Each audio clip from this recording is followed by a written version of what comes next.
Voilà, bonjour à chacun, à chacune, parce que des visages qui sont arrivés entre-temps. Alors bonjour, parce que je n'ai pas pu vous saluer, mais j'aimerais dire bonjour aussi à quelques visiteurs istréens.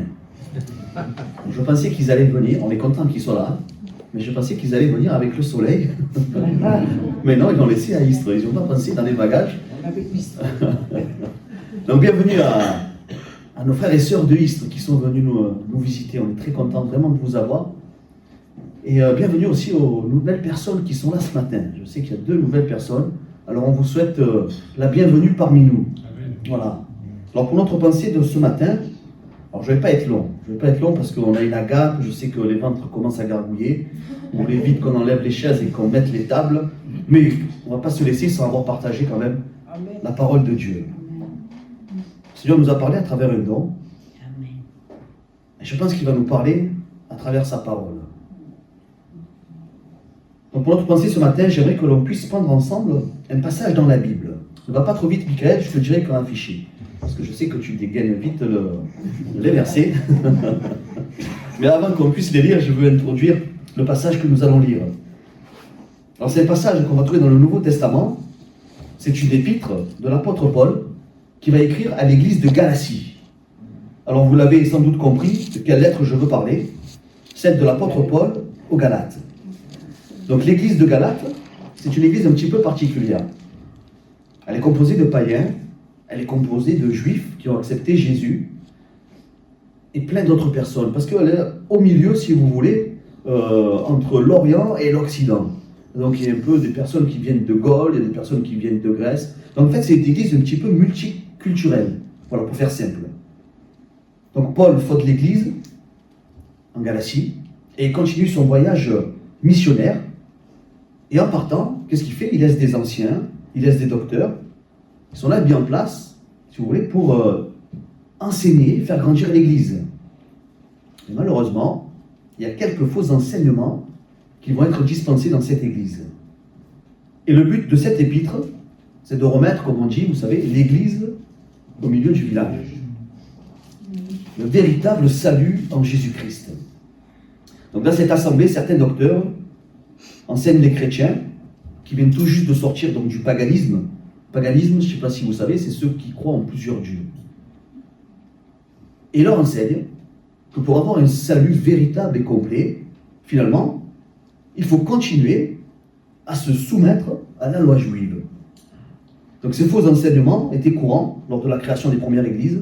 Donc on suppose que cette lettre n'est pas restée à l'église de Galatie, mais elle a parcouru toutes les églises. Donc ce courrier, il a pour but de réfuter l'enseignement des judaïsants. Alors pour que vous compreniez bien, un judaïsant, à l'église primitive, en fait c'est un chrétien qui est d'origine juive et qui pense que pour être sauvé, il faut continuer à observer toute la loi de Moïse. La circoncision, le régime alimentaire, vous imaginez un petit peu le contexte. Donc ça c'est arrivé, c'est vrai, au temps des premières églises, des premiers chrétiens, mais on le voit encore. C'est des choses qui reviennent. C'est des choses qui ne sont pas étrangères. Ça revient un petit peu à la mode, j'ai l'impression. Donc Paul, déjà à l'époque, devait remettre les pendules à l'heure. Parce que de toute façon, il n'y a rien de nouveau sous le soleil. Et j'aimerais qu'on puisse nous éclairer, nous. Donc on va lire le passage dans Galates 1, du verset 8 au verset 17. Je m'étonne. Bon, on peut partir du 6, hein. Plus on a à manger, mieux c'est. Hein. Je m'étonne que vous vous détourniez si promptement de celui qui vous a appelé par la grâce de Christ pour passer à un autre évangile. Non pas qu'il y ait un autre évangile, mais il y a des gens qui vous troublent et qui veulent renverser l'évangile de Christ. Mais quand un ange du ciel annoncerait un autre évangile que celui que nous avons prêché, qu'il soit anathème. Anathème, ça veut dire rejeté. Nous l'avons dit précédemment, et je le répète à cette heure, si quelqu'un vous annonce un autre évangile que celui que vous avez reçu, qu'il soit rejeté. Et maintenant, est-ce la faveur des hommes que je désire ou celle de Dieu? Est-ce que je cherche à plaire aux hommes? Si je plaisais encore aux hommes, je ne serais pas serviteur de Christ. Je vous déclare, frères, que l'évangile qui a été annoncé par moi n'est pas de l'homme. Car je ne l'ai ni reçu, ni appris d'un homme, mais par une révélation de Jésus-Christ. Vous avez su en effet quelle était autrefois ma conduite dans le judaïsme, comment je persécutais à outrance et ravageais l'Église de Dieu. Et comment j'étais plus avancé dans le judaïsme que beaucoup de ceux de mon âge et de ma nation, étant animé d'un zèle excessif pour les traditions de mes pères. Mais lorsqu'il plut à celui qui m'avait mis à part dès le sein de ma mère et qui m'a appelé par sa grâce, de révéler en moi son Fils, afin que je l'annonçasse parmi les païens. Aussitôt, je ne consultais ni la chair, ni le sang. Alors moi, ce qui m'interpelle dans ce passage, moi, ce qui me saute directement aux yeux, vous l'avez peut-être et sans doute remarqué aussi, en fait, c'est la façon dont Paul apporte la réponse à ces discordes, la réponse à cette fausse doctrine, à ces faux enseignements. Il ne va pas leur dire « Oh, j'ai raison, il faut m'écouter, c'est moi le chef, c'est moi qui mets en place l'église, je suis le grand patron, donc vous m'écoutez, c'est comme ça. » Non, il n'a pas fait ça, Paul. Il n'agit pas comme ça. Il n'a pas dit « Moi, je sais mieux que les autres, puisque je suis un grand érudit. » Il n'a pas dit non plus qu'il y avait plusieurs vérités. Il n'a pas dit qu'il y avait plusieurs manières d'être sauvé et que sa manière à lui, c'était la meilleure. Mais il leur a dit qu'il y avait un seul évangile et que tout ce qui pouvait s'éloigner, même légèrement, finalement n'était pas le véritable évangile. Paul, il ne va pas leur faire tout un déballage de théologie approfondie. Il ne va pas leur prouver noir sur blanc que selon ce qu'il y est écrit dans la parole de Dieu, que c'est lui qui a raison. Non, Paul, qu'est-ce qu'il va faire? C'est ça qui m'interpelle. Paul, il va parler de son propre témoignage. Paul, il va simplement rappeler la façon dont lui-même il a reçu l'enseignement de Jésus-Christ. Alors c'était facile pour ses détracteurs. Ils voulaient le discréditer aux yeux des chrétiens parce qu'il se servait justement de son témoignage. Parce qu'il disait, ouais mais lui, Paul, il n'a pas connu Jésus. C'est pas comme Pierre, c'est pas comme les autres apôtres qui l'ont côtoyé. Lui, il n'a même pas côtoyé. Quel enseignement il peut vous donner?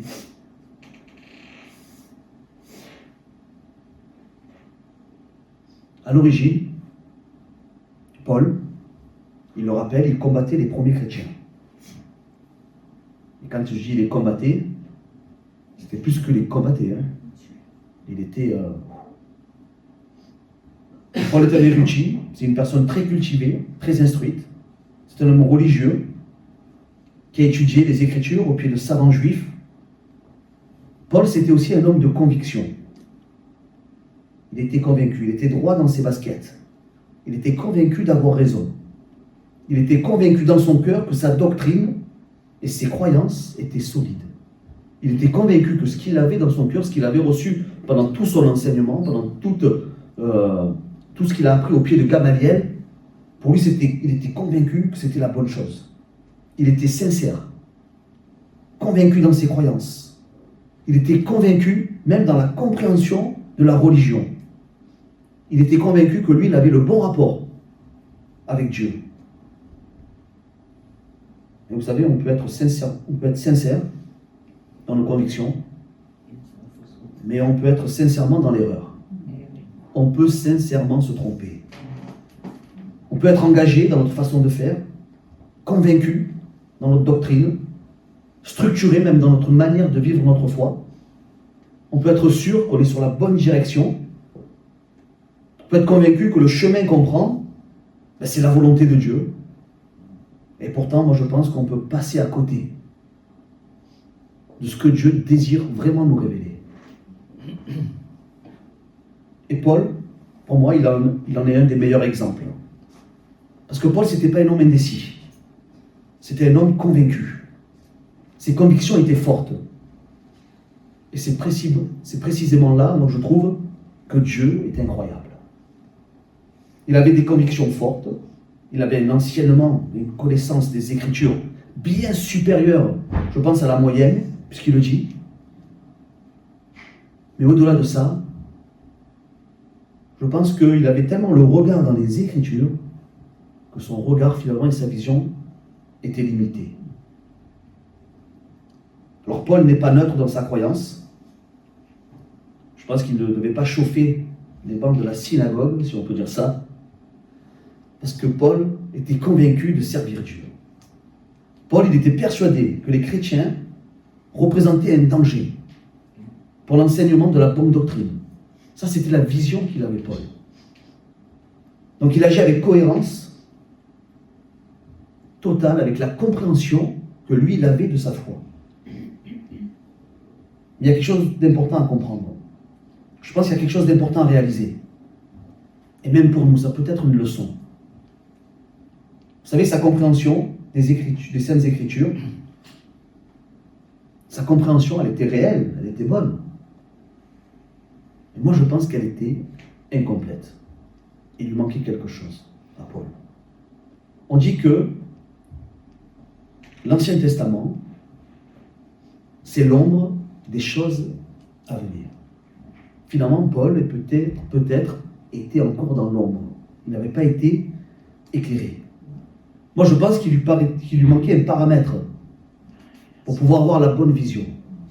Et ce paramètre n'est pas des moindres. Vous savez, le problème n'était pas son manque de sincérité. Mais le problème, c'était la limite de sa compréhension. Et souvent, pour nous, c'est pareil. Le problème, c'est qu'on ne manque pas de conviction. Mais le problème, je pense que c'est la source de nos convictions. Ce qui manquait à Paul, c'était la révélation de Jésus-Christ dans sa vie. Moi, dans ma rencontre avec Jésus, moi j'étais persuadé, sûr et certain que Dieu existait. Et j'étais persuadé, j'étais convaincu qu'un Dieu d'amour n'envoyait personne en enfer. Ça, c'était ma conviction. Mon hymne, c'était Michel Polnareff qui l'avait écrit. On ira tous au paradis. J'étais convaincu, là, mais vraiment. Hein. J'étais convaincu, j'étais certain que si j'allumais un cierge à un saint, il allait intercéder pour moi. Moi, j'étais sûr et certain que Marie à Lourdes guérissait les malades de la part de Dieu. C'était ma conviction. J'étais sûr. J'étais convaincu de la lecture que j'avais de la Bible. J'étais sincère. J'étais sincère. Mais vraiment. Mais j'étais sincèrement dans l'erreur. Et Paul, c'est pareil. Quand il persécutait les chrétiens, il était sûr de défendre la cause de Dieu. Et il n'a pas changé sa manière de penser. Je ne pense pas qu'il a reçu une nouvelle compréhension des Écritures. Mais il a été confronté à une révélation. Paul, pourquoi me persécutes-tu? Voilà ce qu'il a reçu. Ceux qui pensaient persécuter pour la cause de Dieu, finalement, Paul persécutait Dieu lui-même. Et ça, il ne l'a pas lu dans les Écritures. Ça, il lui a fallu la révélation de Jésus-Christ. Celui qu'il pensait être ténèbres, Jésus, devient lumière aux yeux de Paul. Ce qu'il pensait être lumière, la persécution finalement des chrétiens, devient aveuglement pour Paul. Et le paramètre qui lui manquait finalement pour avoir une bonne compréhension des Écritures, c'est que Jésus s'était fait loi pour nous. Qu'il n'était pas là pour nuire aux Juifs ou abolir la loi de Dieu. Mais Jésus était venu accomplir la loi pour chacun de nous. Vous savez, mon frère, ma sœur, on ne devient pas chrétien à force de travail. On ne devient pas chrétien à force de compréhension de la Bible. Parce que l'initiative vient de Dieu. Ce n'est pas une construction humaine. Le don de ce matin nous l'a rappelé. Éphésiens 2, le verset 8. C'est par la grâce que vous êtes sauvés, par le moyen de la foi. Et cela ne vient pas de vous, c'est le don de Dieu.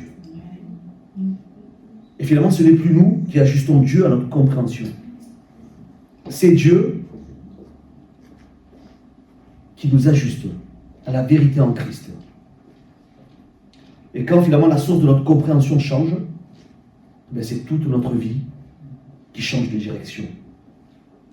Ce que Paul a reçu n'est pas à force de travail ou d'études théologiques, mais il a reçu de Dieu le véritable évangile. Il ne prêche pas pour plaire aux hommes, mais son seul désir, à Paul, son seul désir, son seul but, c'est de plaire à Dieu. Il ne pouvait plus rester dans un système religieux. Il était obligé de suivre Jésus mort et ressuscité. Est-ce que vous êtes convaincu ce matin, mon frère, ma soeur, que Dieu est vivant? Amen. Est-ce que vous êtes convaincu qu'il est ressuscité le Amen. troisième jour et qu'il est là présent au milieu de nous ce matin? Est-ce que nous devons continuer à vivre comme des religieux alors que Jésus est là présent au milieu de nous? Est-ce que nous sommes un peuple de vivants ou un peuple de morts vivants? On est vivant parce que Jésus nous a rendu à la vie. Est-ce qu'on doit continuer à vivre comme des religieux? Est-ce qu'on doit continuer à se dire, mais oui, mais ça je l'ai appris comme ça, puisque c'est comme ça. Je l'ai reçu comme ça. Mais est-ce qu'on ne doit pas ouvrir nos yeux, notre compréhension à Jésus-Christ, qui est là pour nous enseigner le véritable évangile? Donc je te pose la question ce matin.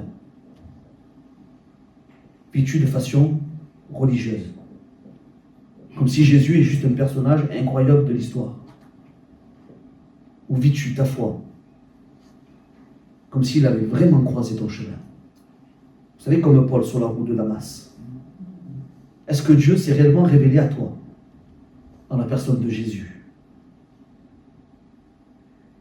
Quand tu parles de tes convictions, quand tu parles de ta compréhension du christianisme, parles-tu de ta religion et de ce que cela implique dans ta vie? Ouais, moi je suis chrétien, donc tous les dimanches je vais à l'église. Ah, moi je suis chrétien, je ne peux pas faire ça. Ah, moi je suis chrétien, je ne peux pas me conduire comme ça. Ah, je ne peux pas écouter telle musique.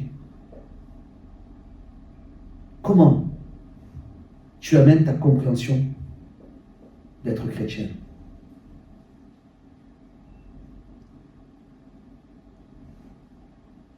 Est-ce que tu amènes une religion? Ou est-ce que tu dis ce que Jésus a fait pour toi? Et que maintenant tu n'es pas dans une religion, mais tu vis en nouveauté de vie. Parce que le Seigneur t'a changé. Parce que le Seigneur t'a repris. Parce que le Seigneur t'a montré que tu étais sur une mauvaise route. Paul n'a pas regardé ce qu'il a reçu. Il n'a pas gardé pendant ce qu'il a reçu. Mais il a crié haut et fort. Il n'a pas dit, je vais préparer un petit message. Il n'a pas dit, tiens, je vais adapter le message selon mon confort.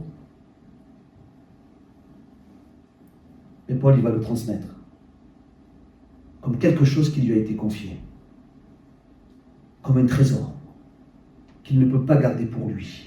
Vous savez, le cœur de notre foi chrétienne n'est pas de produire une pensée ou un message, mais le cœur de notre foi chrétienne, c'est apporter Jésus, là où on se trouve, n'importe où.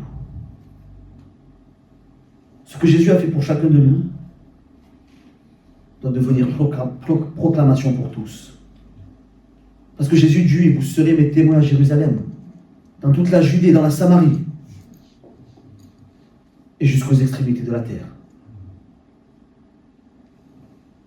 Donc la question de ce matin, c'est pas seulement que dit-on que je suis? Que pensons-nous de Jésus? La question ce matin, c'est pas quelle est la compréhension de la religion chrétienne, mais plutôt la question, c'est qu'est-ce qui fonde réellement tes certitudes? Ta foi et ta compréhension sont-elles fondées sur l'Europe? Ta foi et ta compréhension sont-elles posées sur la pierre angulaire? Ou est-ce que ton fondement est posé sur tes traditions, sur tes habitudes, ou sur l'adaptation de l'écriture, selon ta vaine manière de vivre? Ta compréhension de Jésus est-elle basée sur ta logique ou ton intelligence ou sur la prédication de la croix? 1 Corinthiens 1, verset 18 nous dit: car la prédication de la croix est une folie pour ceux qui périssent. Mais pour nous qui sommes sauvés, elle est une puissance de Dieu. Parce que tant que Jésus reste une idée, tant que Jésus reste une expérience, tant que Jésus reste une culture, tant que Jésus reste une habitude religieuse, alors il n'y a rien qui va changer. Donc finalement, on est obligé de rester sous la loi pour faire notre BA quotidienne. Mais quand Christ se révèle à nous de manière particulière, pas une petite expérience superficielle, alors tout bascule. Tout change. Et là, on ne peut plus adapter Dieu à notre propre compréhension ou à ce qui nous arrange. Mais quand Jésus rentre dans notre vie, quand on a la révélation de qui est Jésus, de ce qu'il a fait pour chacun de nous, c'est Dieu qui vient transformer notre compréhension. C'est plus une foi qui nous est héritée de nos pères. C'est plus une foi qui est comprise à notre propre manière. Mais c'est une foi qui est éclairée par la lumière de Christ. Ce n'est plus une religion, mais c'est une rencontre. Une véritable relation avec notre Père Céleste. Et comme pour Paul, deux réponses possibles s'ouvrent à nous. À nous de choisir. Qu'est-ce qu'on fait de cette révélation? Qu'est-ce qu'on fait de ce qu'on a reçu quand Jésus est venu se révéler à nous? Soit on garde Jésus à distance, c'est-à-dire qu'on va le mettre dans un cadre bien maîtrisé. Jésus, c'est le dimanche matin à l'église. Jésus, c'est le jeudi soir, ou le mardi, ou le mercredi, quand on fait nos réunions de prière. Jésus, c'est quand je suis avec mes frères et sœurs chrétiens.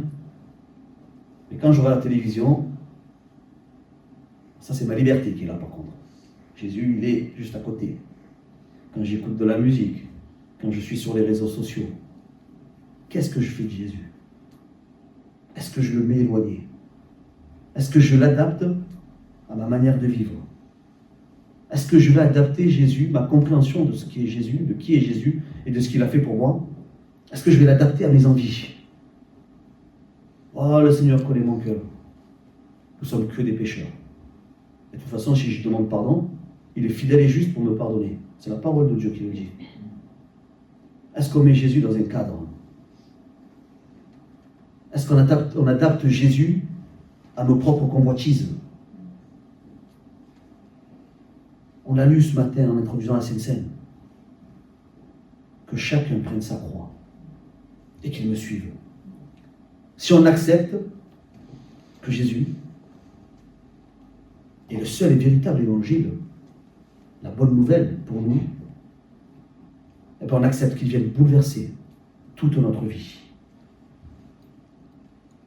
Quand Jésus s'est révélé à Paul, Paul était convaincu. Paul, c'était un homme de conviction.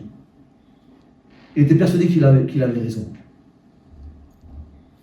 Mais quand Jésus il a dit « Paul, Paul, pourquoi me persécutes-tu » Paul, il n'a pas regardé à qui il était. Il a tout laissé tomber. Il a arrêté de persécuter les chrétiens. Il s'est donné pleinement au Seigneur Jésus. Qu'est-ce qu'il avait à gagner? Il avait tout perdu. Qu'est-ce qu'il avait à gagner, Paul? Alors ce matin, la vraie question est simple. Est-ce que Jésus a seulement été entendu?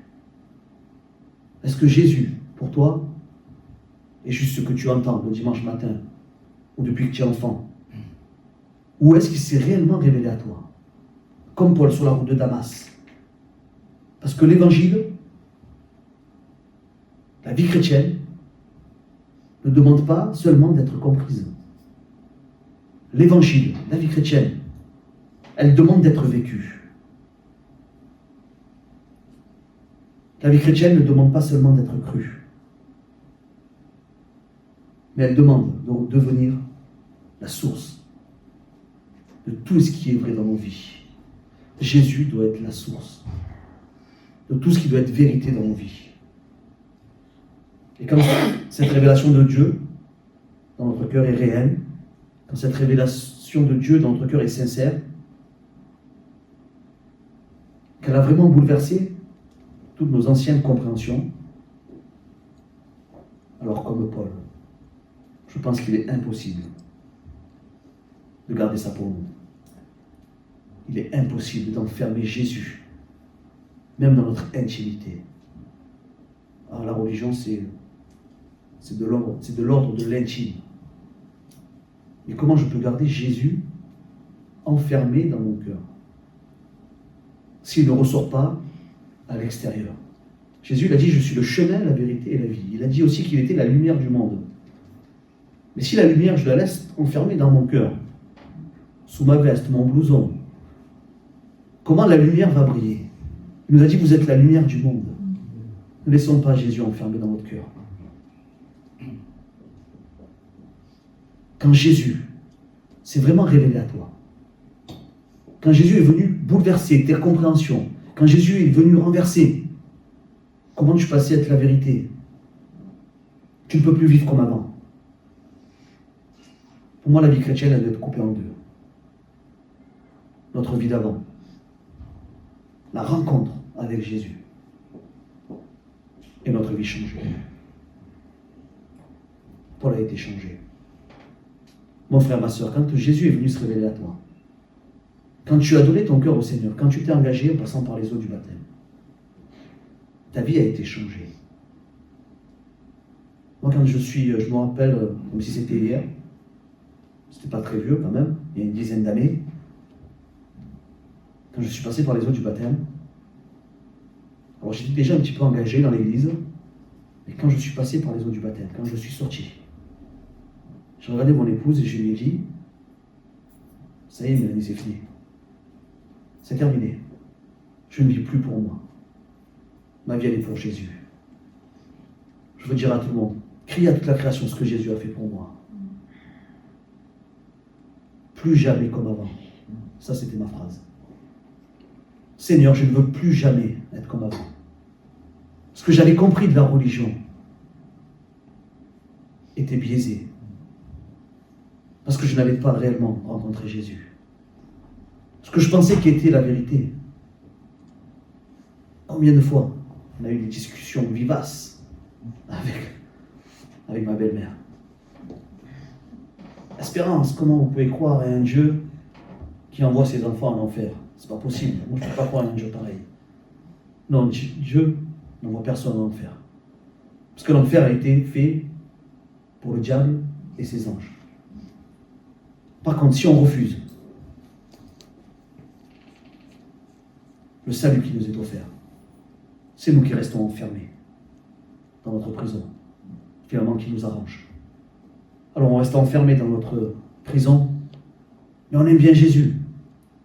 Alors de temps en temps on le fait rentrer derrière nos barreaux, alors que lui il nous a amené la liberté. Mon frère, ma soeur, la porte de la prison est ouverte. Ne reste plus dans tes convoitises, ne reste plus dans tes péchés. Ne reste plus dans ta compréhension limitée. Mais sors annoncer qui est Jésus et ce qu'il a fait pour toi. Le véritable évangile. La véritable compréhension des Écritures n'est pas est-ce que tu jeûnes une fois par mois, n'est pas est-ce que tu es circoncis, n'est pas par le temps que tu vas passer dans la parole de Dieu. Si tu passes juste pour lire et qu'elle ne change pas ton cœur, ça ne sert à rien. Si tu viens à l'église et que tu te tiens sur une chaise, mais que tu sors et que tu vis comme le monde, je pense que Jésus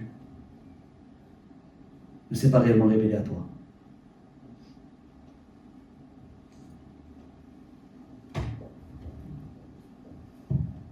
Jésus-Christ est un trésor.